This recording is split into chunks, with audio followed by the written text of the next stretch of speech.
Bonjour, je m'appelle Cédric Monnoy, j'ai le grand plaisir de venir vous présenter la création de la comédie lyrique Les bijoux de la Castafiore qui se dérouleront au château de la Hulle du 17 au 27 septembre.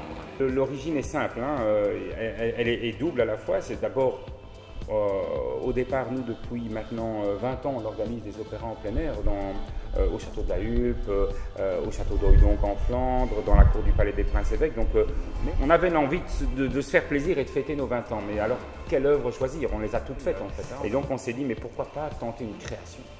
Je suis évidemment tintinophile et donc très vite quand même depuis quelques années je me suis dit que je faisais en fait la même chose que ce qui se passait dans le château dans l'album Les bijoux de la Castafiore et le château de Moulinsart, où en fait Hergé avait décidé tout d'un coup de rapatrier Tintin et le capitaine Haddock au château, de les laisser se reposer et tous les personnages débarquent et les ennuient, etc.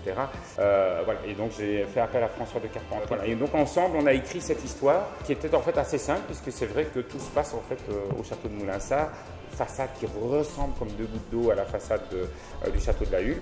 Et puis on est allé le proposer aux ayants droit d'Hergé qui ont trouvé l'histoire fantastique et qui nous ont donné les autorisations nécessaires. L'humour ne devait pas être obligatoirement celui de l'album, mais celui de l'univers de l'album et de l'univers d'Hergé. Donc par exemple, est-ce que effectivement Hergé aurait adhéré à ce gag, oui ou non, quoi.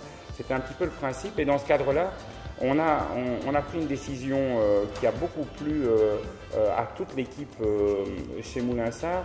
On est dans l'univers de la comédie lyrique avec la Castafiore, Tintin, le capitaine Haddock, les Dupont, Nestor. Donc vous avez tous ces personnages qui sont au casting avec des chanteurs vraiment de très très grand niveau. Et donc on est finalement parti sur The Ballade Opéra, qui est en fait un principe de travestir les grands airs de l'opéra en réécrivant les paroles sur la musique. Ce qui signifie que vous avez effectivement l'air des jurons du capitaine Haddock, vous avez l'air de la marche de Nestor, hein, qui tombe sur la marche cassée du château, vous avez l'air des bijoux, bien entendu, qui lui n'est pas travesti de Gounod, mais vous avez l'air des Dupont, vous avez l'air de l'assureur, de Lampion, etc. Donc ça c'est assez magique, parce que ça veut dire aussi que le spectacle est vraiment devenu un spectacle pour les 7 à 77 ans.